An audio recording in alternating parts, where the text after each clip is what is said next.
Shawn Wong. His accomplishments compel admiration.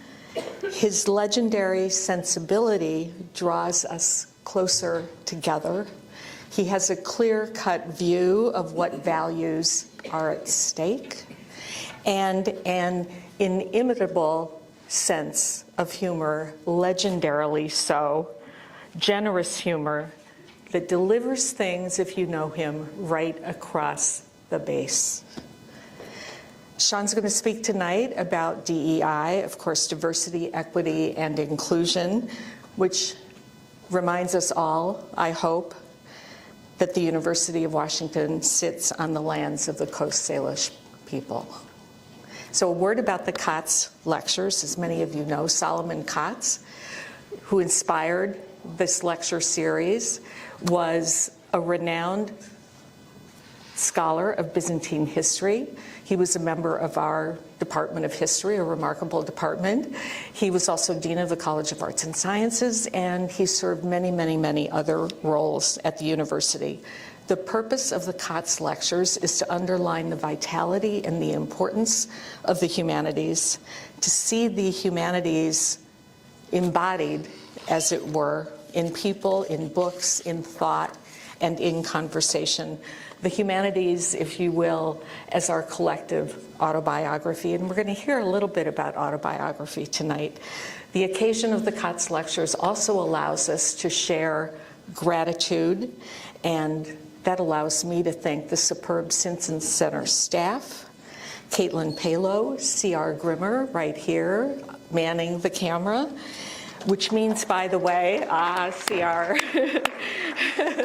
means, by the way, that this is being recorded, but it is not being streamed, and you'll be able to see the recording on the Simpson Center YouTube channel.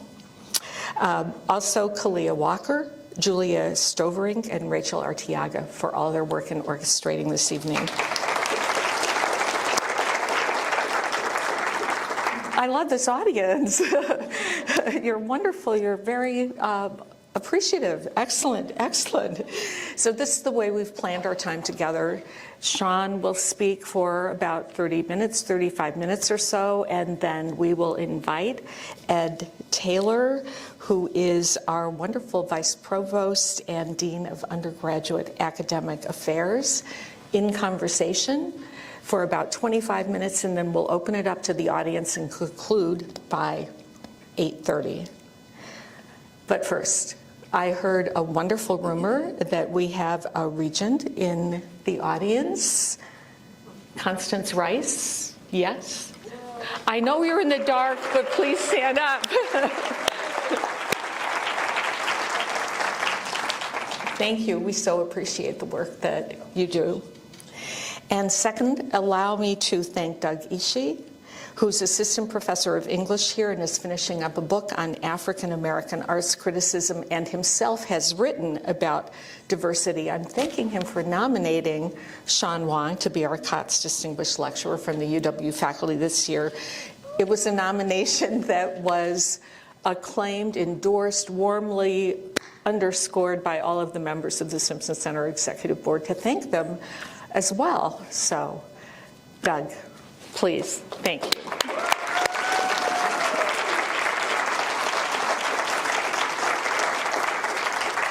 It is my absolute pleasure to introduce tonight's Katz Distinguished Lecturer in the Humanities, Shawn Tzu Wong. Professor Wong has been a part of the University of Washington community since 1984, which, fun fact, my entire lifetime.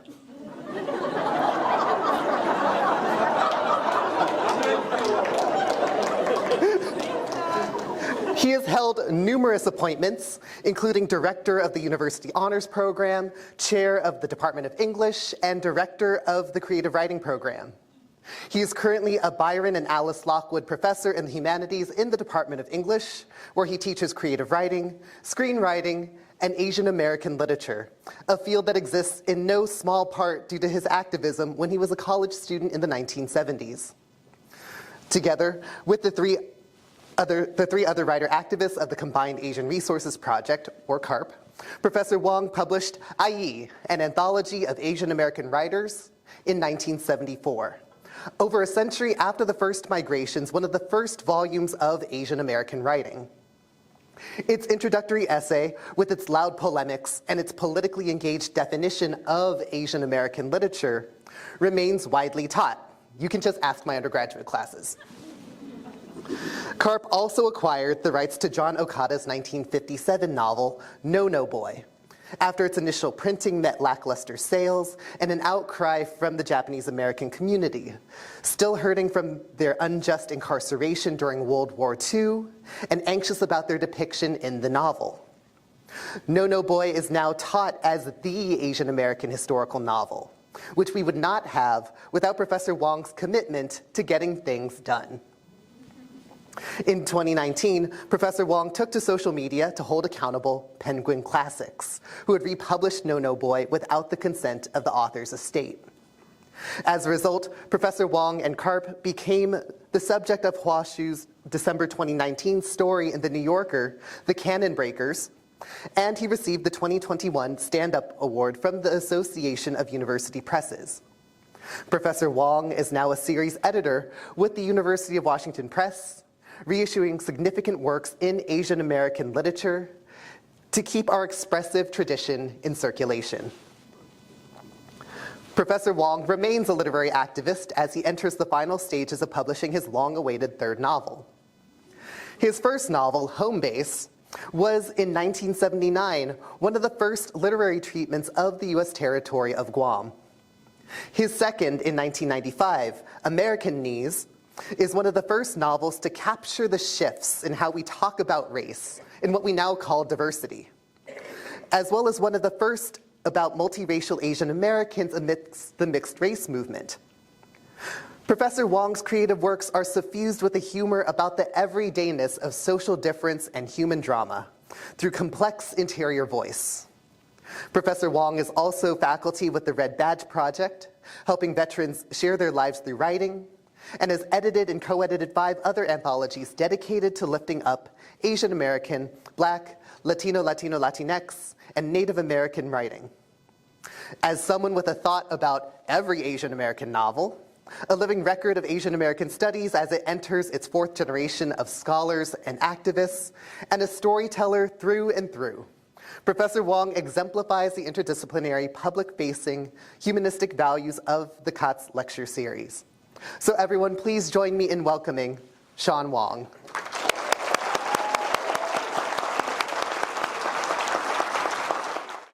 Thank the Simpson Center and to Doug for fabulous introduction. I'm a fiction writer by trade, and I don't think I could have written a fiction as great as their introduction, so thank you so much.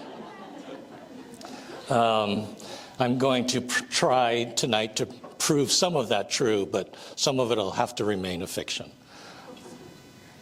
I want to disclose something, though. I was invited almost a year ago to give the Katz Distinguished Lecture and was extremely honored. And I was so honored, I said, why me, right? And I actually talked to Kathy, and I tried to back out. And I tried to back out because in looking at the lineup of former Katz lectures, I thought to myself, I'm just not that kind of scholar. You know, I don't do that kind of scholarship that my colleagues do. And I'm pretty much self-taught, which you'll hear about tonight. And so I talked to her, and it was sort of like, you know, that Groucho Marx saying, why would I want to be a member of a club that would have me as a member? I just didn't feel like I measured up, but she talked to me and convinced me that the reason that I was selected was for my activism, my literary activism, and I said, and I also don't want to be that old guy up here talking about everything I did the last 50 years. You're going to have to hear some of that. So we settled on on talking about something that is very serious, and I'll explain why in a second. But the diversity, equity, and inclusion statement is has an interesting history here at the UW, recent history, which is going to be the subject of my talk tonight. And so there's a kind of timely part to this talk tonight. And the title seems funny, How to Write a DEI Statement in Only 50 Years, but it has taken me 50 years to write one. Last year I was recently nominated to be a faculty regent. And, hi Connie, didn't make it. It wasn't her fault.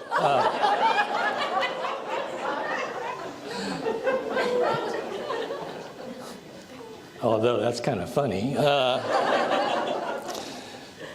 But as part of the nomination process, all the candidates who were nominated had to write a DEI statement. And I wrote one, which I thought, as a writer and a fiction writer, mine was amazing. And my colleagues, oh my God, they cannot write a DEI statement for the life of them. There were some doozies in there, and I'm not going to name any names. I will name some names later. So let's get started. First, I just want to say something about John Simpson, who funded the Simpson Center, whose family funded the Simpson Center. And John Simpson was the dean of the College of Arts and Sciences. I'll tell you a funny story about John Simpson. And actually, all of you, whether you know it or not, are donors to the Simpson Center. If you have a house and it's built out of wood, there are these metal joists, you know, that hold your house up. Those are made by a company called Simpson Building Products. So thanks for your donation to the Simpson Center. John Simpson, I originally was in the American Ethnic Studies department for 12 years, and then I transferred to the English department where I became the director of the creative writing program. And then after 2 years of directing the creative writing program, Dean John Simpson called me up and asked me to be chair of the English department. And the first thing I said to him, I was so shocked. The first thing I said to him was, I don't have a PhD. And he goes, I didn't ask you that question. He goes, but if you want one, I can get you one for $19.98 online. That tells you what kind of dean he was. And the next thing he said, and then I tried to think of another excuse not to be chair of the English department. I said, the news that Shawn Wong became chair of the English department at the University of Washington might kill some of my English professors at UC Berkeley. And his reply was, don't you want some of them to die? I'll take the job. So let's get into it. I'm not very good at PowerPoint. Phew. That worked. Okay. So DEI begins with sharing stories, finding common ground. While we might look different sitting here in Kane Hall from one another, we are connected by stories. And as the introduction noted, I've been teaching the last 9 years in the Red Badge Project, which is a storytelling workshop started by actor Tom Skerritt to work with active duty soldiers and veterans, helping them with their recent trauma, PTSD, other kinds of physical, emotional, and mental health issues that they may be dealing with. And so we've been teaching storytelling to them. And when I walk into my first classroom, I have a writing prompt that I give them. just to kind of break the ice, but to also, when you look around the room, think that we have nothing in common. I was never in the military, et cetera. And so I try to use this first writing prompt to show how much we do have in common. And so I'm going to have you raise your hands.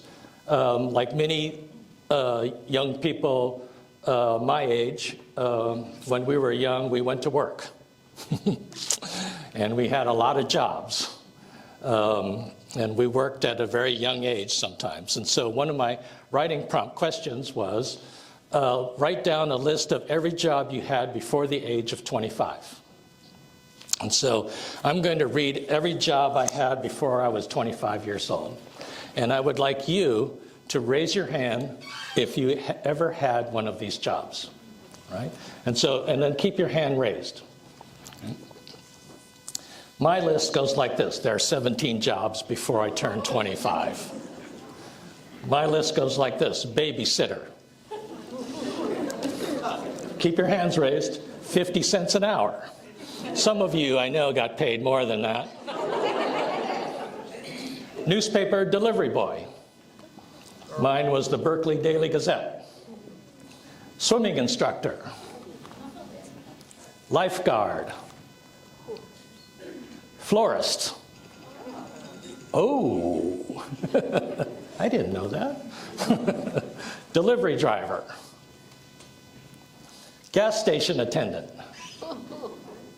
Summer camp kitchen helper. Park gift shop clerk. Toy store clerk. Writing tutor. Ski lift operator. Waiter. Yeah, waiter. Gardener. Dishwasher. Bartender. And teacher. Look at that. Some of you don't have to work, I guess. Mimi doesn't have to work. Born into wealth, you know. So that gives you an idea of, you know, that is essentially inclusivity. We're bound by all of our common experience, right? And it's a great example, and it ties the classroom together when I'm working with veterans who are dealing with a lot of the issues that they deal with. And so after those 17 jobs, I have spent 50 years in academia. I got my first job at the age of 22, Mills College, teaching a class. I'll talk to you a little bit about it, that I taught, a subject that I taught myself. My first job was at Mills College at the age of 22. Mills College was, or is well, it's no longer there anymore. It's bought by Northeastern University. And it's a private, at that time, a private women's college. And then the University of California, Santa Cruz, and the College of Marin, Indian Valley Community College, now College of Marin, Indian Valley, San Francisco State College, now University, Western Washington University, Seattle Urban Center Campus, Summit K-12, Highline Community College, now Highline College, and the University of Washington since 1984. I've been teaching so long, the schools have changed their names. And so let's get into this. The University of Washington lists diversity as one of the 6 core values that drive its vision and strategic priorities. The UW Diversity Blueprint articulates 6 diversity goals: to cultivate an accessible, inclusive, and equitable climate, to attract, retain, and graduate a diverse and excellent student body, to attract and retain a diverse academic personnel, to attract and retain diverse staff, to develop place-based education and engagement to advance access, inclusion, and equity, and to improve accountability and transparency at all levels. And so this particular wording was a resolution, or part of a resolution, that was put up for a faculty vote at the end of last academic year in June. And as it says, diversity is one of the 6 core values at the University of Washington. The faculty didn't pass the resolution to add a DEI statement as part of promotion and as part of the faculty change to the faculty code. So currently in the faculty code, a person's promotion or merit raises is judged by research, teaching, and service. And so the resolution said that a DEI statement would also be required in terms of deciding about promotion or merit increases in pay, et cetera, and essentially adding a 4th component to the 3 of research, teaching, and service. And it was voted down by the faculty, which was, or just didn't pass for lack of votes. But it was, and I was quite disappointed in that because I've been doing that kind of work my entire academic career. Mostly uncompensated work, and this was an attempt by faculty to add that as part of compensated work, doing that kind of work in the community, et cetera, et cetera. So you can imagine my surprise why it was defeated. But DEI finds a way, whether it's passed or not. It's here, right? Issues of diversity, equity, inclusion are something that we as faculty encounter every single day in various forms. And all of you also encounter it, even if you aren't in academia in your daily life. It finds its way into the classroom, boardroom, lunchrooms, meeting rooms. And so I thought I would tell you 3 little stories about my DEI experience or my, well, this is the part where I name names. So I was, many, many years ago, I served as chair of the Seattle Arts Commission.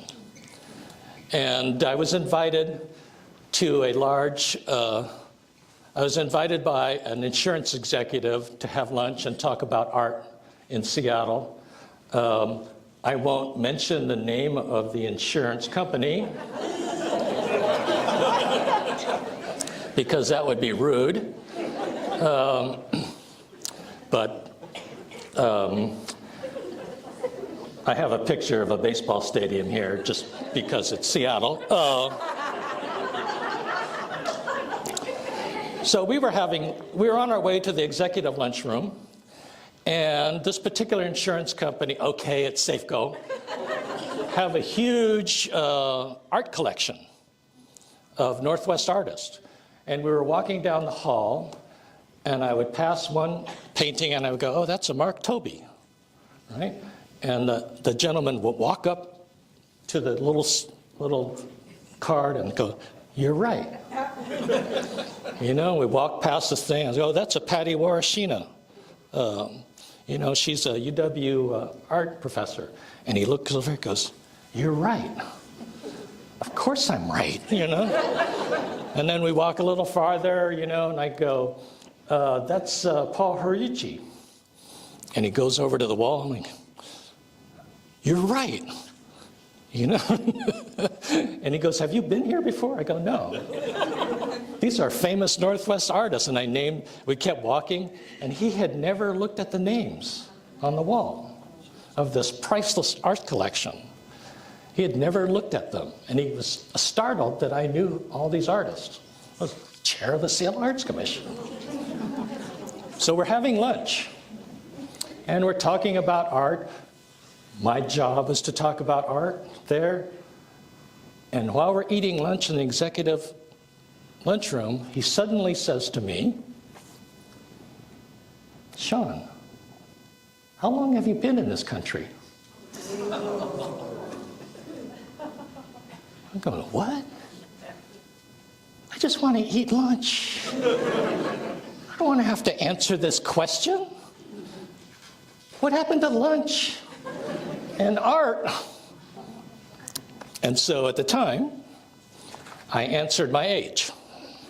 Because, you know, that's funny. You know, at the time, I think I said, I've been here 54 years. And then he took the other foot and he said, no wonder I don't hear an accent in your voice.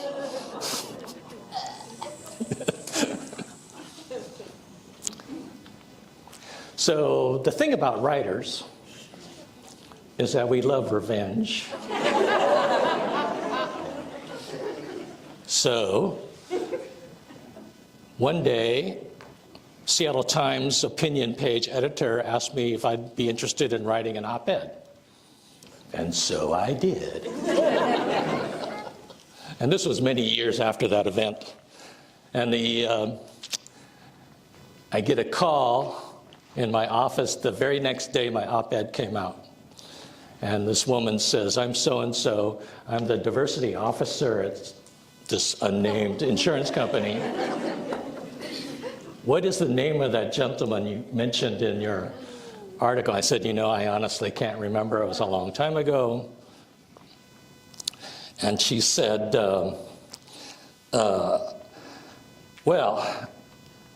she talks a little bit about how the company's changed and their work in diversity. And I said, oh, that's great. And she goes, would you consider coming and giving a talk at our office in Seattle and our office on the east side? And she goes, what is your hourly rate? I said, yes, I'll do it. She goes, what is your hourly rate? I go, my hourly rate? $500 an hour. And she goes, can I buy 4 hours of your time? And I go, yes, you can.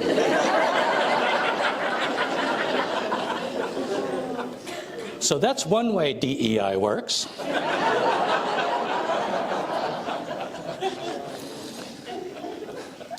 When I first arrived at the University of Washington in 1984, I was at a faculty event, orientation for brand new faculty, and two faculty members, two professors came up to me and cornered me at this reception. They said, we have a question for you. And I said, what's that? And he says, well, we're having a problem in the library and we're hoping you have some idea of how we can solve it. So they said, in the Odegaard undergraduate library, Asian students have been hanging out there and socializing on the top floor, and they kind of hang out at the top of the stairwell there, and they look at people who are walking into the library. And they said some students have complained that it makes them uncomfortable because, you know, Asian students are hanging out in the library and socializing. And he says, do you think there's anything we can do? And I looked at them and I go, well, yes, there's something you can do. I said, so give me this again. The problem is Asian students are hanging out in the library. And they go, yes. And they're socializing. Are they making noise? He goes, no. He goes, you know, it's a library. And I said, well, the solution is really simple. And they go, well, what's that? I said, just put a sign on the door that says, no Asians allowed. And I walked away.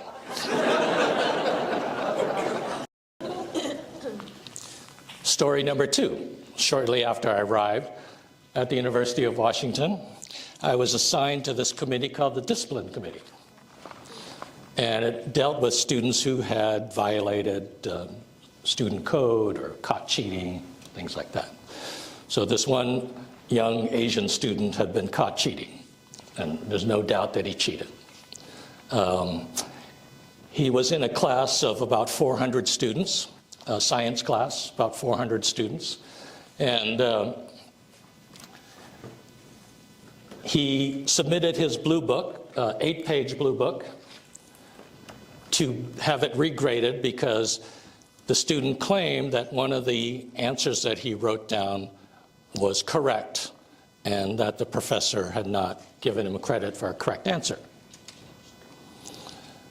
And so the professor was there in front of the discipline committee, and he presented a Xerox of the original Blue Book and a copy of the original Blue Book that had the changed answer, right? And so we could see that the student had changed his answer when he resubmitted it for grading. And so it was clear that the student cheated. And there's not much the discipline committee can do other than to recommend some, some action be taken.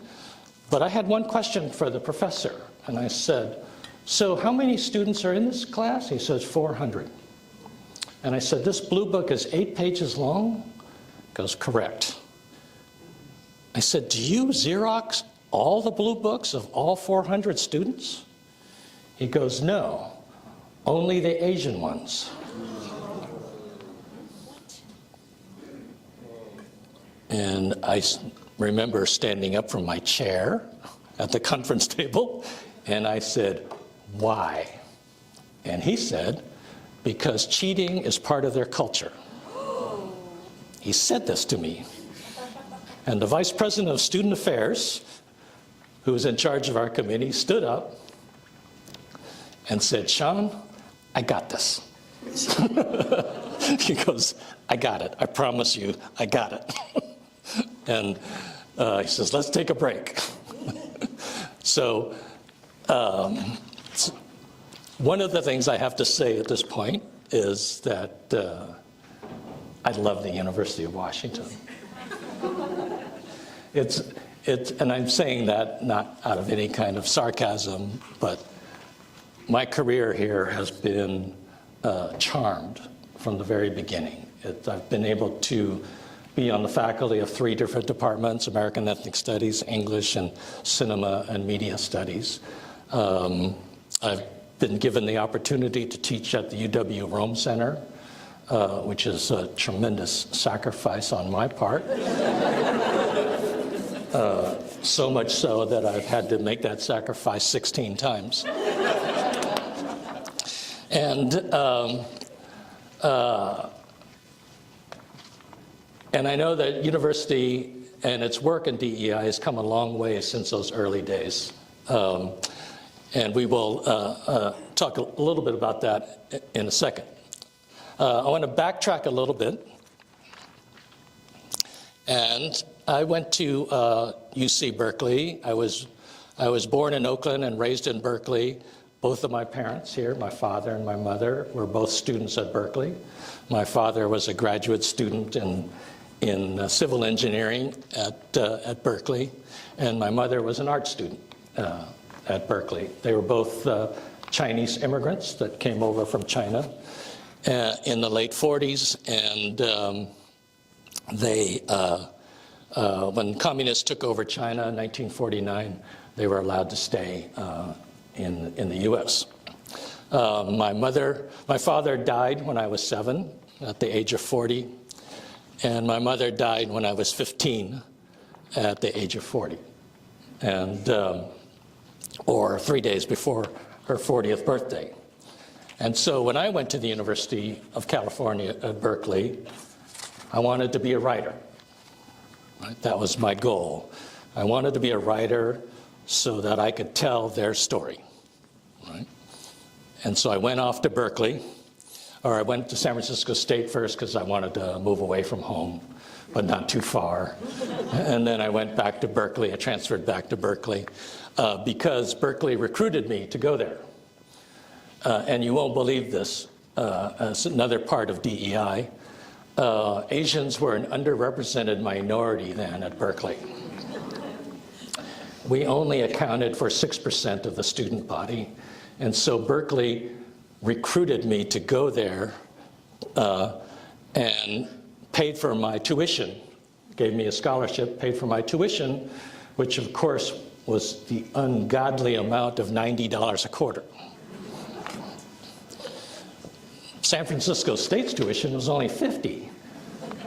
And so what I did was I stayed enrolled at both schools and took classes at both schools, which at the time I thought this must be a criminal act to go to 2 schools at once. So I decided to be a writer. And I was going to write a novel. And my teachers were going to teach me how to write a novel. Right?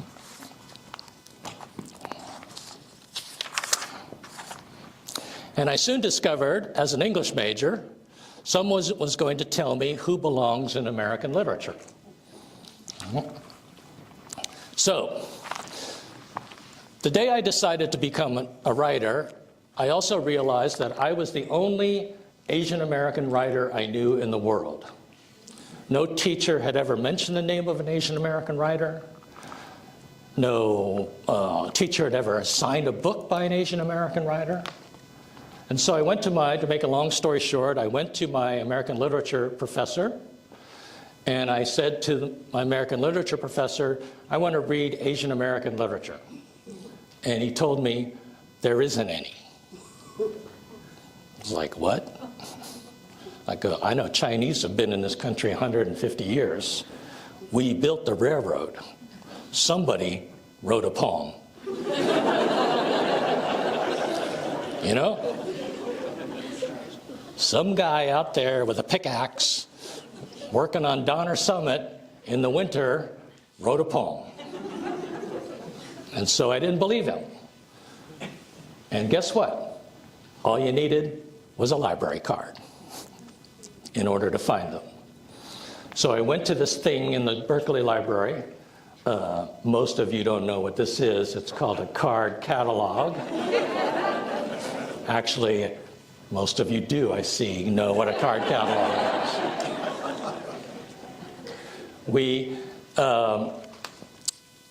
But there was no subject called Asian American literature.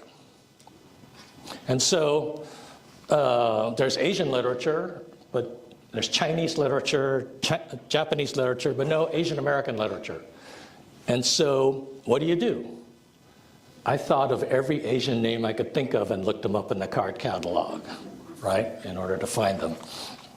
And when I was a senior, I know you have to look at all these pictures of me from the 70s.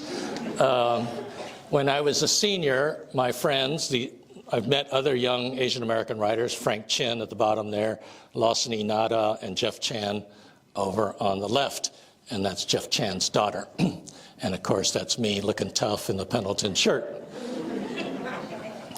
So the four of us compiled Asian American anthology of literature. We discovered 14 writers that my American literature professor said didn't exist. And we finished the manuscript when I was a senior at Berkeley. I decided to major in Asian American literature, even though at the time there was no Asian American studies classes, there was no teacher who could teach it to me, there was no credit, there were no classes. I essentially taught the subject to myself. And the University of Washington Press just published a new edition on its 45th anniversary. I have a book that's 45 years old.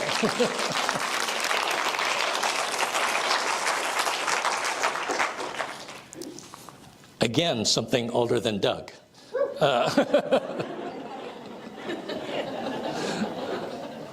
In 2024, the book will also turn 50. But it came out of that desire to work against that denial, right? To work against that denial. And it also represented not so much our literary scholarship, but our literary activism. You know, we said, people need to read this book. And the book came out in 1974, and in the New Yorker recently in 2009,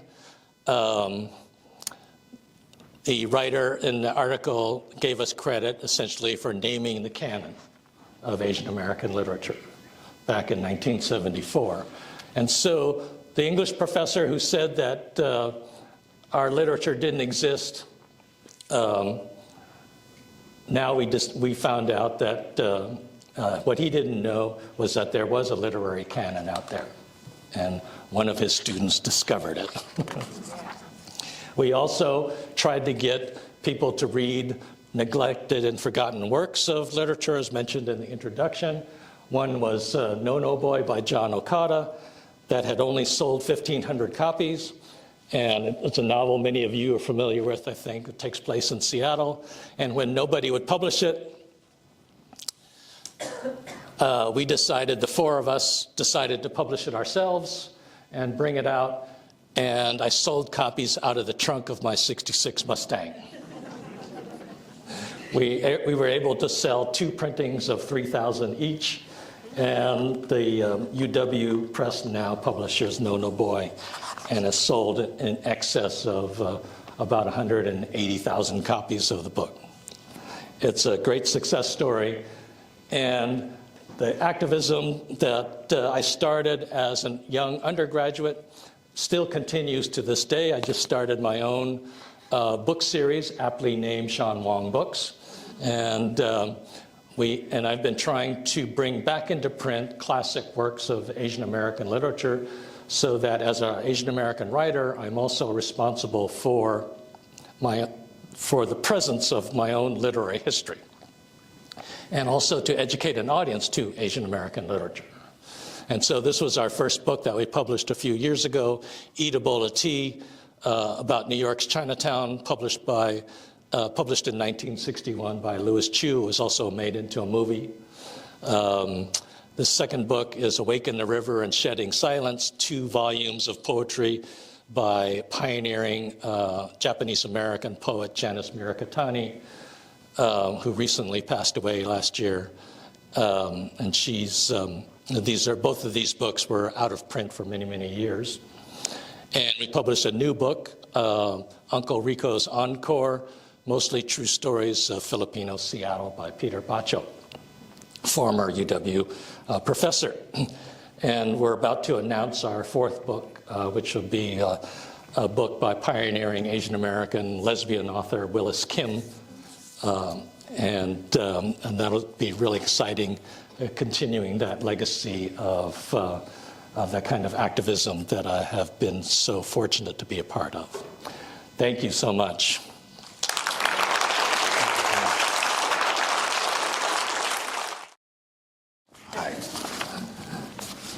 I'm Ed Taylor. It's a pleasure to join you, and Shawn, a pleasure to join you.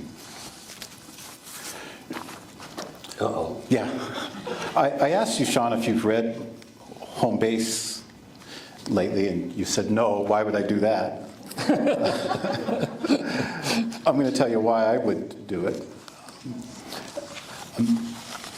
2019, when we were about to close the campus and all of us kind of go into shelter in place, and there's a bookstore in the hub, and I walked down to the bookstore and I thought, if this place is going to close down, I'm going to at least look through some books, but I'm not going to buy a book. I'm just going to look through and I'm not going to buy a book.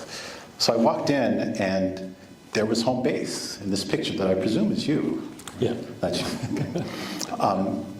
And I thought, I'm not going to buy a book, but I'm just going to peruse and figure through the books. So if you don't mind, I'm going to read a little bit. And what I want you to do, Shawn, is because you've been talking, I want you to look into the room and get a sense of who's in the room and see if you can identify some people that are familiar to you. So I wasn't going to buy a book, but I'm going to just read through a little bit. So I read the very first few lines. Back in the early 50s, when I was 4, my father and mother drove from Berkeley to New York and back. The sound of the car's little engine is still buzzing and working away in my head. My sense of balance comes from lying asleep in the back seat of that car. My unsteady heartbeat comes from my father's night driving and my watching the chaos of passing headlights floating by on our car's ceiling. In those nights sleeping in the back seat of my father's car, I heard conversations my mother and father had, saw places I visited later, and remembered it all when I started driving. And the places I've never been before were dreams, were whole conversations my father and mother had. I will eventually travel to all those places I've dreamed about. I will meet my friends and know them as if I'd known them all my life. That image of being in the back seat of a car back before there were seatbelts driving cross country reminded me of trips that I took with my parents. You go on to say, in all the days I visited my father in a hospital when he was dying, I don't remember a single day in the detail. I do not remember what I was doing when he died. I do not remember what day he went into the hospital, how many days he stayed there, what time he died. I never asked. I just knew one day in spring 1957 it was all over, and all I had was a pile of pictures and some clothes my mother put away for me to wear when I got big enough. You're talking about Ransford Chan. Tell us about him. Well, first, Shawn, as you looked out, as I'm reading to you, what emotions did capture you? What kinds of people are you seeing in the room? I think it's interesting you chose that because I hadn't planned on showing a picture of my parents, but I decided to do that because they're part of why I became a writer, and so I'm glad you read that. And I think my first impression is that many of us actually probably share that kind of story or connection to our parents, and that experience with loss. Many of us I know in this room probably have experienced some kind of loss. And one of the interesting things about this book is that I describe it as a Chinese American novel. Some of it has Chinese American historical fiction in it. But I've gotten letters over the years where readers will send me a letter and saying, I read your novel Home Base and it helped me understand grief. They didn't say anything about Asian American literature or anything. Speaking of letters, to keep from settling down into the dreams of father and mother, but in the end, my life is nothing unless I pursued the life of my grandfather, my great-grandfather. I mirrored them at the beginning, shaped everything behind them, told stories about them to myself, read yellowed letters from one to another. I knew more about them than they would have revealed to me if they were alive. I knew more about the love of my father for my mother than most sons know. I am the son of my father, my grandfathers, and I have a story to tell, my history, about a moment in the Pacific when I heard myself saying, ever yours. Thank you for reading it. You wrote it. And I read a quote from you where you said, after several of your books, that you wanted to write a contemporary story that didn't go along the well-worn path of some Asian literature. I got to thinking, Asian Americans do, this is a quote, do a lot of things other than talking to their grandmothers about family history. We go to barbecues, we fall in love. We go to barbecues, we fall. Do you ever get in trouble for saying stuff like that? I'm a fiction writer. It's not true. So go back a little bit. You talked about Berkeley in the 60s, and many people are 60s people, but for those who aren't, say a bit about the experience of being in San Francisco and Berkeley in the 60s. And I want to ask you, are there any comparisons between Berkeley in the 60s and Seattle in 2020, when the city was burning, when police were bombing, when fighting was happening? 60s and 2020, are there any comparisons? I mean, that level of protest, yes, but the 60s were obviously very, very different time. We were late 60s and early 70s. I think in some respects, groups of people were sort of joined by a common need, and that was either because of the Vietnam War, affected all young men. Didn't matter who you were, unless you had bone spurs.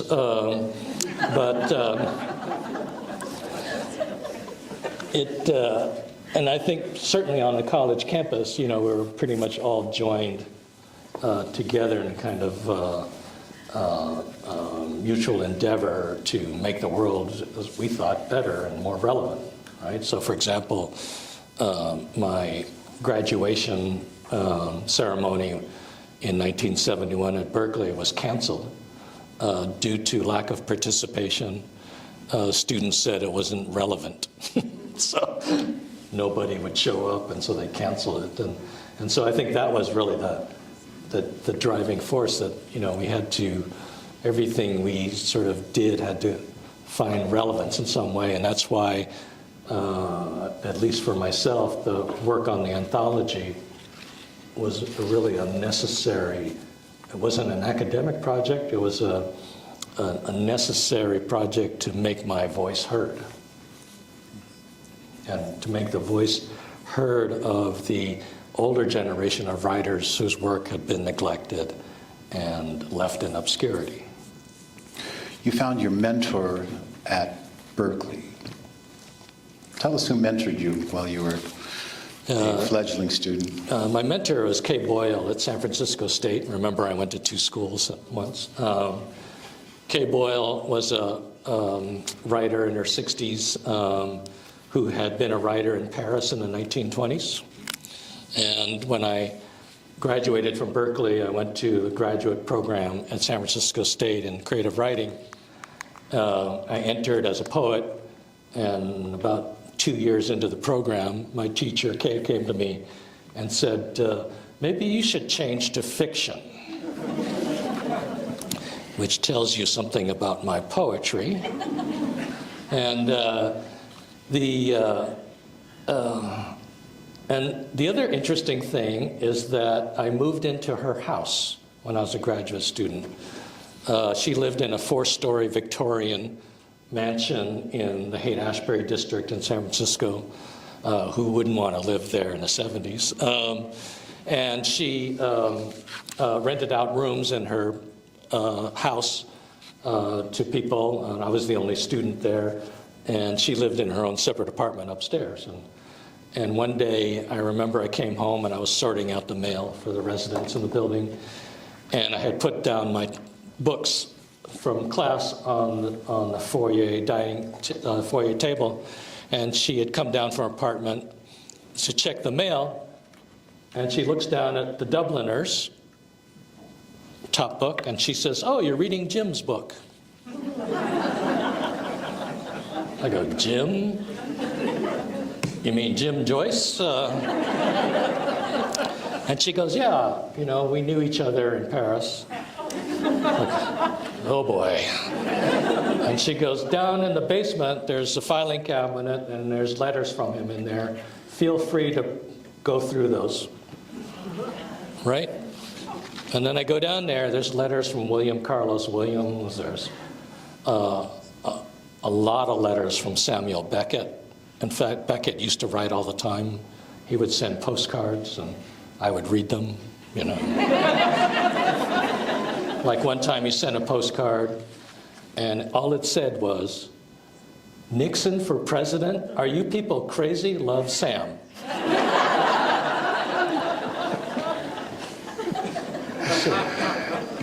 She did something for you. She insisted that you write things that are relevant to your life. Right. I want you to talk a bit about that, because that's the very thing that you ask of your students as well, because I've heard your students say that about you. Talk about that phenomenon. Yeah, she was an interesting teacher. She never taught like form. She would not say, "Okay, we're going to write a short story in third person omniscient." She just told me, one, everything had to show my belief. Figure out a way to articulate your belief in your writing, and it has to be relevant to what's going on in our lives. And that's the way she lived her life, you know. She was a staff reporter for the New Yorker magazine in the 30s in Germany during the rise of Nazism and fascism. She used to hold Amnesty International meetings at our house. things like that. And so we were surrounded, I was constantly surrounded by this kind of activism, and that had to be part of my writing at all times. The downside of living with your professor is that she has 24-hour access to you, but you also have 24-hour access to her. And so she would do things like, I didn't hear you writing last night. Because, I was writing on my typewriter. And I could hear her bedroom was right above mine. I could hear her typing, writing 6 hours a day. I'm in my 20s. I'm not going to write 6 hours a day. And then she could also say, where's the rent, and take out the garbage. But we would have these literary, I was living in a house that was surrounded by literature, that was defined by literature. And I always compared it to an old world master and apprentice relationship, right? I learned not only my literary studies in graduate school, but from her, I learned how to live my life as a writer. And that, you can't get that kind of experience, It's like, like the old world apprentice blacksmith living with the master blacksmith, And so it was instilled into me that my writing always had to show my belief in some way. And you bring that to bear in your own teaching, Shawn, and one of the things I've admired and really envied in you as I've seen you teach, and I've seen you walk this path with your students long after they've left the university. And you told me one time that you see teaching as a conversation that you begin with your students that carries on for the rest of their lives. So that these students walk with you. They may graduate, but they're still in conversation with you for the rest of your life. You're pointing somewhere. Talk about that, the students that go with you and the kinds of conversations you've been having. Well, I make this kind of funny offer to my students. I say, the work you produce in my class has a lifetime warranty. You wrote a short story in my class and you want advice on it after you've graduated, send me an email, right? Lifetime warranty, it's like a die-hard battery. And I love having that conversation with them as they go on and have other professions and other lives, and not all of them, but a lot of students have stayed in contact with me, and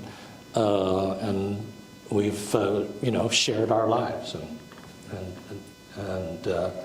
but it's been a very gratifying and important part of being a teacher. I was sitting in a little cafe on Capitol Hill, one of my little favorite joints, and I looked out the window. I was sitting in a window seat, and I saw you, and I saw Tom Skerritt, and I thought, that's the guy from Poltergeist 3. What's he doing with Shawn? Or River Runs Through It. And what was interesting, and I thought a little humorous at the moment, you were standing just underneath the sign that said Oddfellows, and I wanted to step out and take a picture. I thought you were posing there. You've described the work that you've done with Skerritt as some of the most powerful and challenging teaching that you have done because you deal with trauma. You've talked a bit about teaching our students, not that they are removed from trauma, because more and more of our students are coming to the classroom and coming through the university experiencing powerful traumatic experiences. Yeah. But there's something powerful about this experience that you've been doing with Tom Skerritt. Talk about why that has been so powerful and life-affirming for you. The work we've been doing with the Red Badge Project, you can look it up if you want, it's theredbadgeproject.com. We started about 9 years ago. Tom Skerritt had read the statistic that 22 veterans and soldiers were committing suicide every day.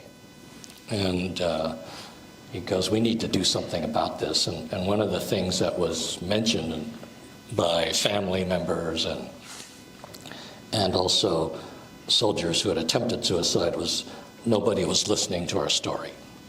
And so Tom said, we teach storytelling. Let's teach them how to tell a story.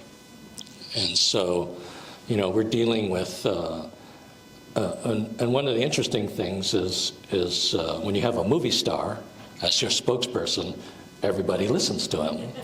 And so he called a general in Washington, D.C., and said, I have an idea to do a storytelling workshop for active duty soldiers who are undergoing medical treatment and therapies and stuff like that for the traumas that they experienced. And the general said, that's a great idea. Let me call the commander of Fort Lewis, Joint Base Lewis McChord. And of course, when a general calls the commander of a base and says, I got a great idea, Commander says, General, that's a great idea. And so our little group of teachers was assigned to a therapy unit. We were assigned to Madigan Hospital Adaptive Therapy Unit. We did not know what we were doing. And I remember telling Tom, I said, we're about to practice medicine without a license. But it is the most challenging and most rewarding teaching I've ever done. And every day I learn something from those men and women who serve in the military. It's astounding the progress we've made. And some of the healing that we've provided was so astounding that the brain injury trauma research unit at Harborview Hospital asked us to do a brown bag luncheon for the doctors there. And what they didn't want to know is what we discovered in our workshops is that the brain can rewire itself. Even when doctors say that some of the brain injury is permanent, we found that through our writing exercises, the brain can rewire itself, right, and heal itself. And so the doctors at Harborview were not interested in our anecdotal stories of the amazing change in the physical condition of some of the active duty soldiers. They wanted to know how we structured the writing prompts. And we had discovered over time that the writing prompts had to operate on three principles. One is we tell the soldiers, you can't change anything in the past, but as a writer, you can control the message of that event. And that gives you a power over whatever trauma you experienced. And that's a very important one. All writing, that's something that Kay Boyle taught me, is you're writing to find the truth. You're not writing facts. Right? And so those were the two main principles. And the final one was everything you write must show what it is you're trying to learn, not what it is you already know. And so if we apply those three principles in our workshops, the result is amazing, what it produces. You have such a broad following, Shawn. In 2003, you wrote a piece for the Seattle Times for Martin Luther King Day, and I'll quote from that piece also. On Martin Luther King Day, we should try to voice how race and cultural diversity matter in our lives. We should tell stories, ask questions, talk to our families about race, and dedicate at least part of the day to understanding at least one thing about someone else from another culture or different ethnicity other than our own. From something as simple as how to say hello in another language to as complex as the cultural difference in a multiracial family or mixed race neighborhood. And you talked some about your own family, your own relationship. And that just seems to make so much sense. Pretty simple equation. It seems pretty simple, but yet, Shawn, there are those who think that that multi-ethnic literature, that multicultural teaching is akin to being dangerous. In fact, there was one elected official, right, who went so far as to say the university is the enemy, the faculty are our enemy, and we must fight against this kind of work. And he's basically talking about folks like you and me and others in this audience who do work around race and multicultural education. This doesn't seem that controversial, yet this is the ground on which so many of your people are fighting. Why are we fighting about this? That simple act of human kindness. I wish I knew the answer to that. It's, in all the years I've been teaching, nobody has ever said what you're teaching isn't true, right? And we're talking about, as you know, I've taught, and I'll tell you, all of my students aren't the same. When I was teaching at the College of Marin, on the first day of class, I was teaching Asian American Studies class, and I went around the room and I said, let's introduce ourselves, you know, maybe say a little bit about yourself. And this one gentleman was sitting there, it was almost all guys in the class, which was a little odd. And one was sitting there and he says, I'm so-and-so, I'm a San Rafael police officer. Next person said, I'm so-and-so and I'm the commander of the Marin County Jail. And then the next person says, I'm a deputy sheriff of Marin County. And I'm going, okay, what's going on here? It turns out 80% of the class were cops. And I said, what are you doing in my class?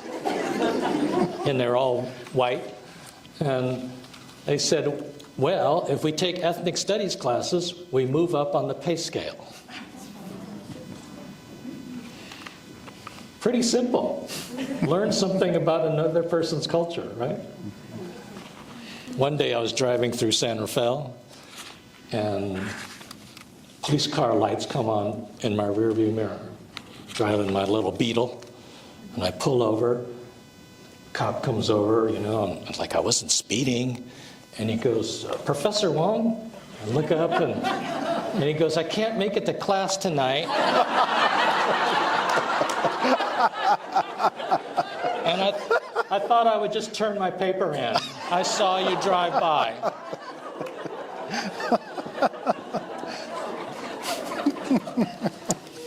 I got to yell at a cop. I go, are you insane? And he goes, I'm sorry. What are you doing? Don't do that. You know? And he goes, I'm sorry. I'm going to need a dozen donuts from you for that. Shawn, the university turned to you 2001, September 11th. Tell folks that weren't here or may not remember why our university, tri-campus, our entire campus turned to Shawn Wong. Tell us why.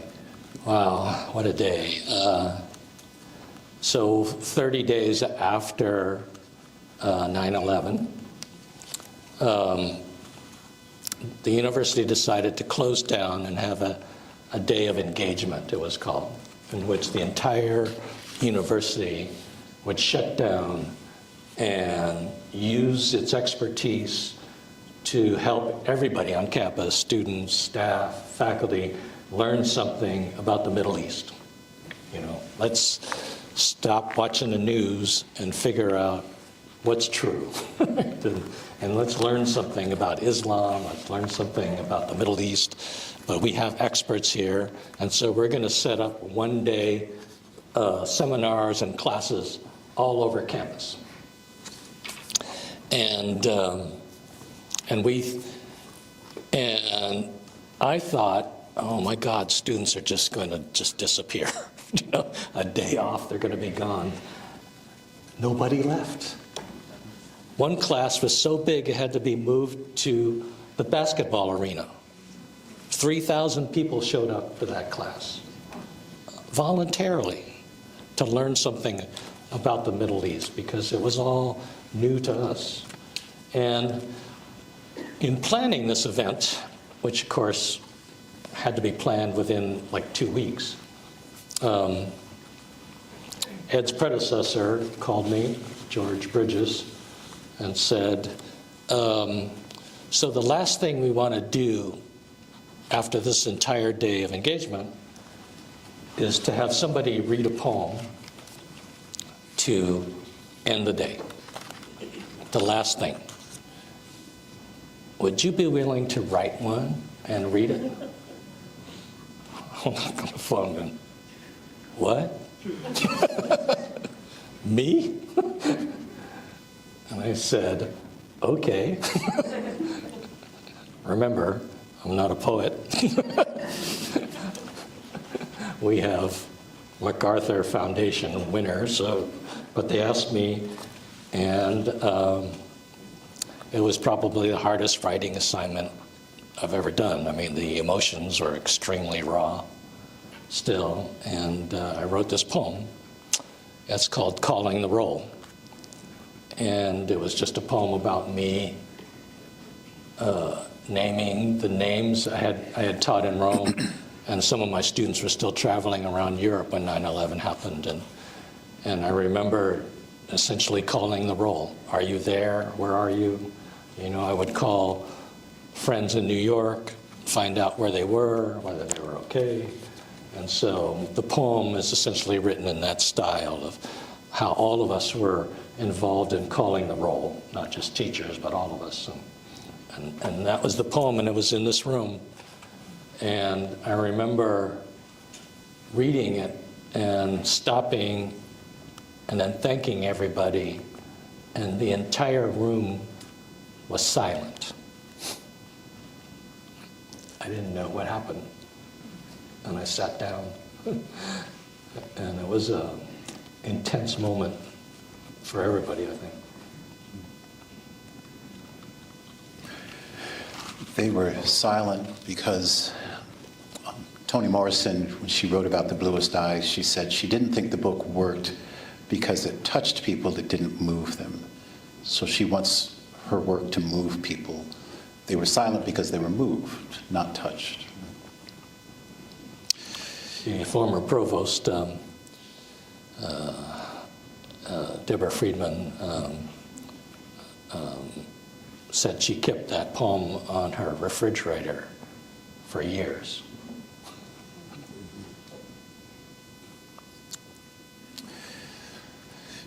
So when 2020 was happening and we were all sheltering, I bought a book, your book. You bought a Camaro, a purple Camaro. You bought a hot We one. all make pandemic purchases. I thought I was pretty cool. You bought a purple Camaro. And some people may know, you're a drag racing kind of dude, aren't you? 20 years of drag racing. This is why the police knew you, because you were drag racing through Capitol Hill. You got to tell about the 600 horsepower 1970 Dodge and what you were doing in addition to being a scholar. Yes, been a drag racer for many, many years, and my pandemic purchase was a 1968 purple Camaro. But I raced a 1970 Dodge Challenger for years in this area. And it's also a funny story about writing. I always wanted to race cars, but I had corporate sponsors. And one of the sponsors was a company called Edelbrock. They make racing equipment. And the head of research and development called me one day and said, Shawn, I'm just calling you because Edelbrock has decided to withdraw their sponsorship of drag racing. And so I wanted to call you in case you heard about it. And I said, oh, that's too bad. But thank you for your years and years of support. And he said, oh, I'm just calling you to tell you the Edelbrock family is keeping you on, though. And I said, oh, why? He goes, they love your writing.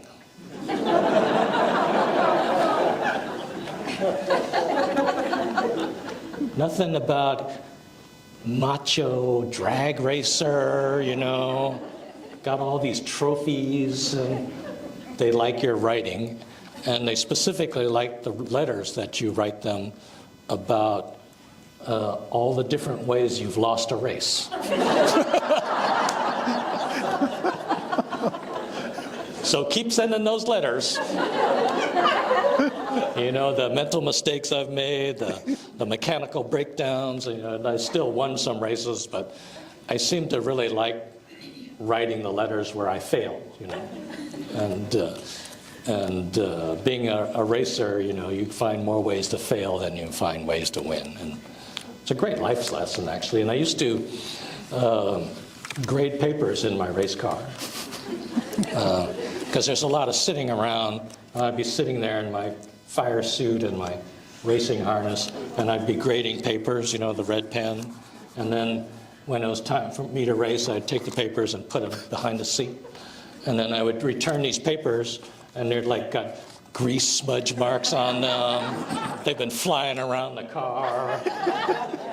You know, got my fingerprints on them. And students are going, "What happened to this paper?" And I drove a Mazda minivan. We're at a point You're where... a very secure individual. I got that after I gave up my VW Beetle, buddy. I'm a secure individual. If you have questions, we don't have a central mic or anything, but go ahead and put a hand up, because we want to engage some of you as well. So put a hand up, and what we can do is have you name. Oh, we do have a mic. So Shawn, let's take some questions, but we can't go too much further without talking a bit about your love for Campo dei Fiori. You called it teaching. Let's just put that in quotes. It's a boondoggle, man. You've been teaching in Italy. When did you fall in love with Italy, and when did you start teaching there? My first trip to Italy was in 1994. I was fortunate to get to work on my second novel in Bellagio at the Rockefeller Center there on the shores of Lake Como. You know, it's, you know, where George and Amal live, and Giorgio Armani live, and Donatella lives there. Bellagio is the most beautiful place on earth, and that was the first time I'd ever been in Italy. And so I thought the rest of Italy looked like Lake Como. It didn't. But I fell in love with Italy and all things Italian. And so I found out that there was a UW Rome Center. And I remember saying to myself, I need to teach there. And I invented a class, a creative writing class, a creative writing workshop in Rome. And as I said, you know, somebody has to fall on that sword. And so it's interesting, every time people recognize me now, you know, when I go there. People in the neighborhood recognize me, they welcome me back. We were just there in September. And there's this really funny thing that happens to me. Every time I'm there, an Italian person will stop me and ask me for directions. It's like, why would you stop an Asian person in Rome and ask for directions? But I always know where they want to go, and I'm pretty good at giving directions in Italian, because, you know, it's something I had to learn doing study abroad. And I asked a local person, why do people ask me for directions? And they said, oh, easy, because they trust you. Italians give terrible directions.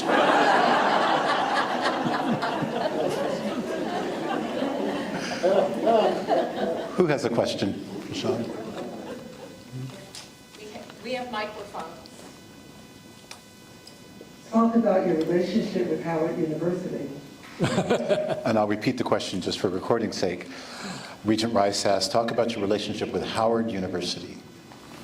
So Howard University Press published Aiiieeeee in 1974, and they had just started a publishing company, and they decided they had decided on 10 books to publish in their inaugural year of publishing, and they decided Aiiieeeee would be one of the books. And it was the only book that wasn't about an African American subject. And the director, editor, executive editor there, Charles Harris, really wanted the book to be part of their list. And it's no accident, actually, that African American presses published my first 3 books. They were the first to recognize the legitimacy of Asian American literature when no other publishers would. And it was a really great relationship with Howard University Press and with other African American presses that published our work at the very beginning, because they understood not only the rejection of a section of American literature, but also why it was their duty to support the writing of another cultural group in America. Thanks for asking that question.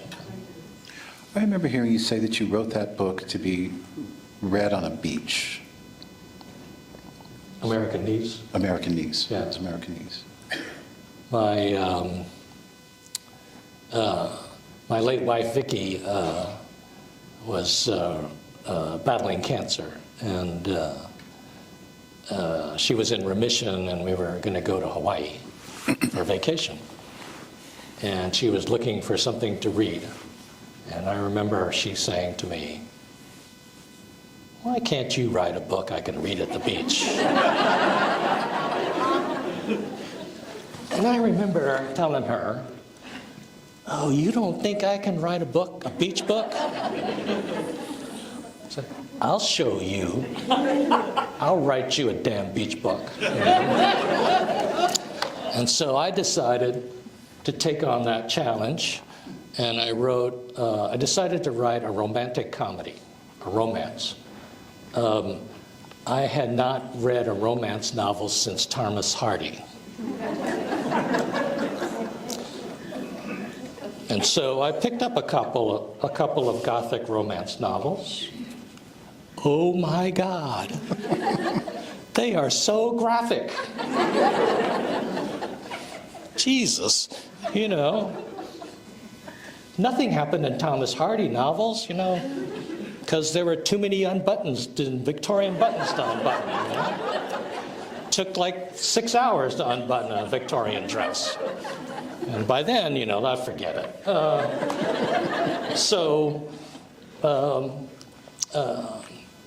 And you know, and when you're a caregiver, you really feel helpless. You know, the doctors are doing everything. You know, you're the chauffeur, you're the cook. And, you know, I just felt I needed to do something, and so I wrote this book for her. I wrote a whole novel for one person. There are so many inside jokes in that book. And so I wrote this sort of erotic, romantic comedy called American Knees that was published in '95 by Simon & Schuster. They gave me a contract after I turned in 100 pages, so there had to be something in there.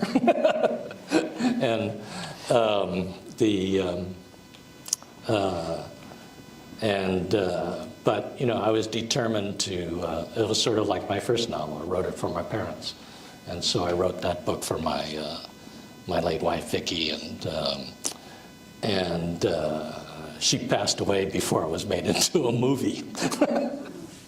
So it was made into a feature film, which she would be appalled that it was made into a movie. You know, it was just our own sort of inside joke, and I just felt it was my job to make her laugh,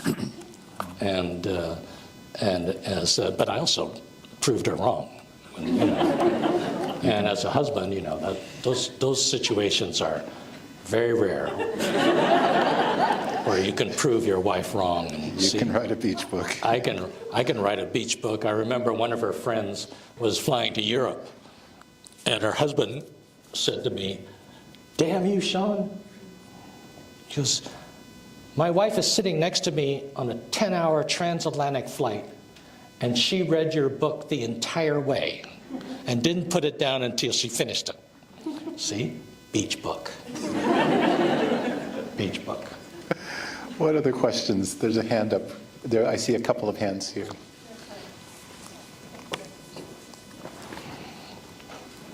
Thank you for a wonderful 90 minutes so far. A thank you and a question. A thank you is the early 1990s. I was an undergrad at UC Berkeley in English. I was assigned no boy with a bowl of tea. And I realized the main part of my experience is due to you. So thank you. Thank you. That's legacy we're having. Things have changed. A little bit. I hope they've changed even more. But my question takes us back to the DEI statement that wasn't approved by the faculty here.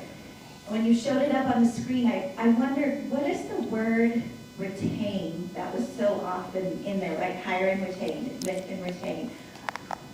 What are the stories behind the word retain that would be meaningful to you? Like, I suppose it's, for some people it'll be a metrics question, but I think for you it's what are the stories that would make that word meaningful to the university? I think for the university, it's and Ed could probably answer this question too. It's really just one of the, I think, issues is retaining faculty here, right? Or students too. You know, students aren't getting the kind of. I'll give you the simple way. There's a very simple. I was sitting on this graduate school committee, and the dean of the graduate school said, "I want to increase." We're here to figure out the strategy for increasing the number of African American PhD students by 4 times or something like that, right?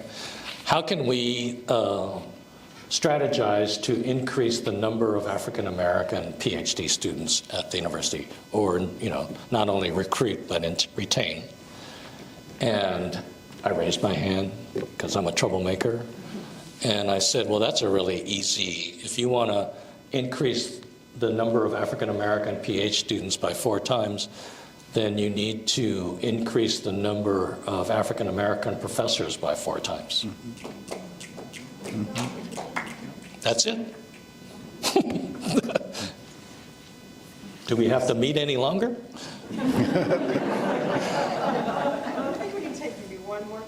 Can we take 2? Let's do 2. Okay, let's do 2. I see one there, and I saw one over here, please.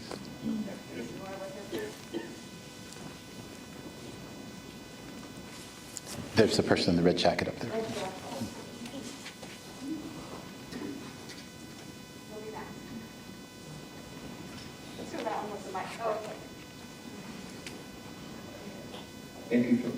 Thank you, Professor Wong. Very fascinating lecture.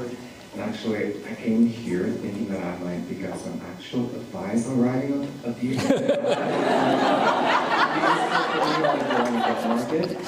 And boy, how I cried when I saw the picture of your parents.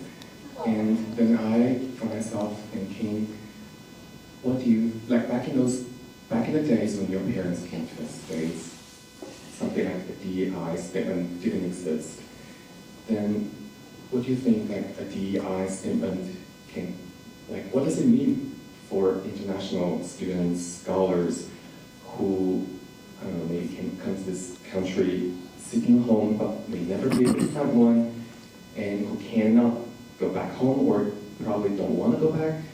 Then what does this DEI statement mean, and what can a DEI statement do for them? Thank you. Thank you. This is a great question.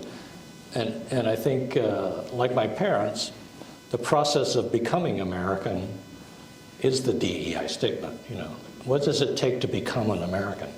You know, they're immigrants and they were never going to go home.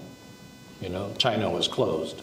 And so that process of becoming American is essentially their DEI statement. You know, what did they have to do to make that a reality? Being accepted as an American, right? They both obviously became naturalized citizens, but what were all the sort of cultural processes and issues that they had to go through in order to reach that goal of being able, of other people being able to recognize them as Americans. Right? And so everybody has their own story. And there's no common DEI statement, you know, that you can find on Google, right? And it's just being able to tell your own story, right? Maybe taking that one principle in our Red Badge workshop, you know, just tell the truth, not the facts, right? Just tell the truth of what happened. You know, like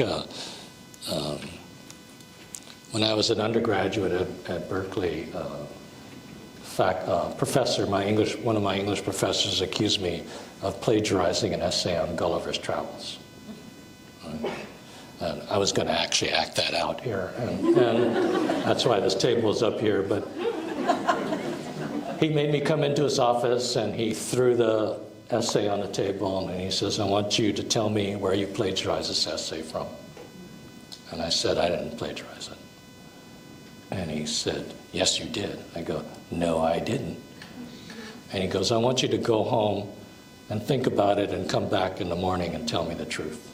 So I went home, came back, said, what makes you think I plagiarized that essay? And he said, it has too much style to be written by you. And I thanked him. It was my last quarter at Berkeley, and I had written an anthology. I had, and I'd already been accepted to grad school. And so I thanked him for his compliment and graduated, and he gave me a D in the class, and I'm actually quite proud of that D. I earned that D. We have a final question. How can non-for-profits, especially those who serve marginalized populaces and people in poverty, write DE&I mission statements? And how can this not only be meaningful to the stakeholders, but also meaningful to people they serve? Well, probably the best example is I've had many students who are homeless, and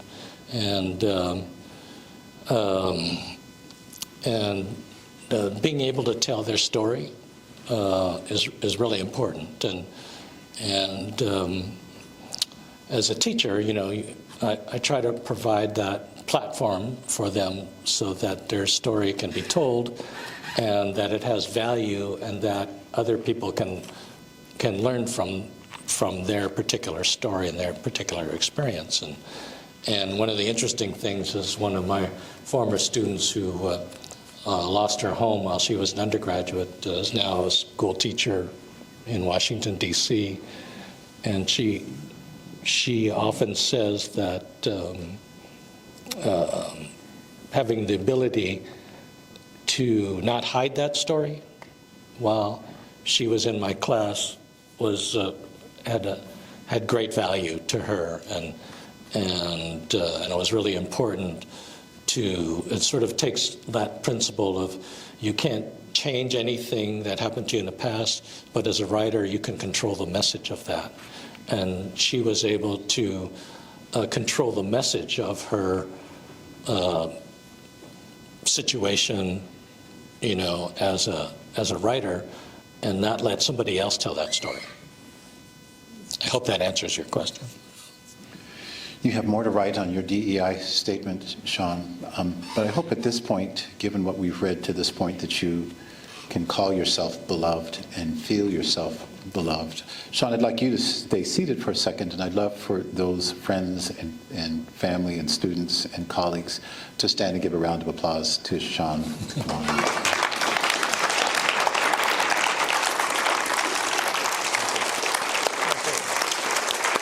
Thank you so much.